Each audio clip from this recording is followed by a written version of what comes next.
So I just want to move on and just think about some of the implications now, both for the individual and the organisation. For the individual, it will be a drain on their energy and their cognitive resources, meaning that, yeah, it is going to be more tiring, less engaging, not so enjoyable.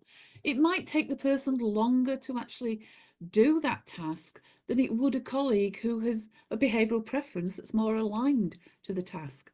And as we saw from handwriting, the result or outcome might not be as good as if it had been done by a colleague who was asking, or sorry, who was working from their preference and using their strengths. So in the longer term, it could have a knock-on effect for the team members, the individual team members' confidence and self-esteem. Wondering, well, how come Rita can do that and does it in much shorter time and actually seems to enjoy doing it, but I really struggle to do it. What's wrong with me? And our cognitive reserves and energy levels are precious. So we need to be constantly recharging them and thinking about, the tasks that we are doing, when we are doing them. Are we doing depleting tasks at a time that we're already running on a fairly low battery level? Now, most people wouldn't let their phone battery run down completely.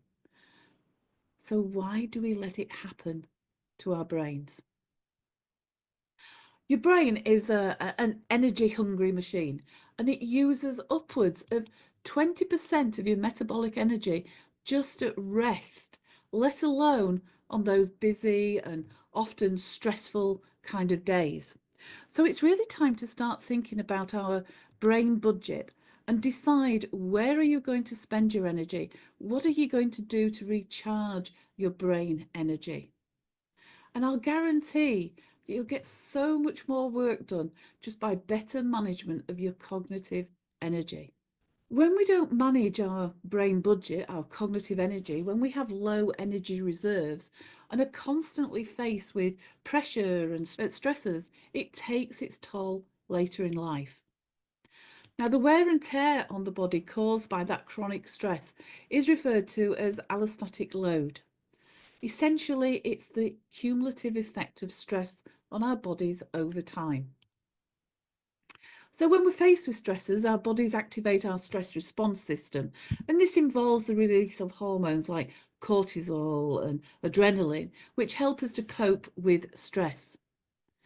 However, if we're constantly exposed to stressful situations, without adequate recovery time, our bodies become overwhelmed by all these chemicals. And as we know, chronic stress can lead to a variety of health problems, physical issues, high blood pressure, heart disease, mental health, anxiety, depression, and other problems, sleep disturbances, etc. Now, we humans are actually very well equipped to deal with stress and danger.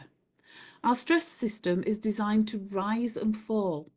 A stressful situation arises, you're on a short deadline for a piece of work, and then when that stressful situation passes, our body stops producing the stress hormones and it goes back into balance.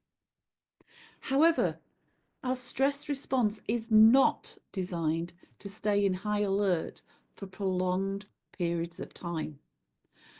Our energy levels, our decision-making abilities, and ultimately our bodies pay the price. The allostatic load, that accumulative effect of stress, is why so many people suffer heart attacks and strokes in their mid to late 40s, because it's not sustainable.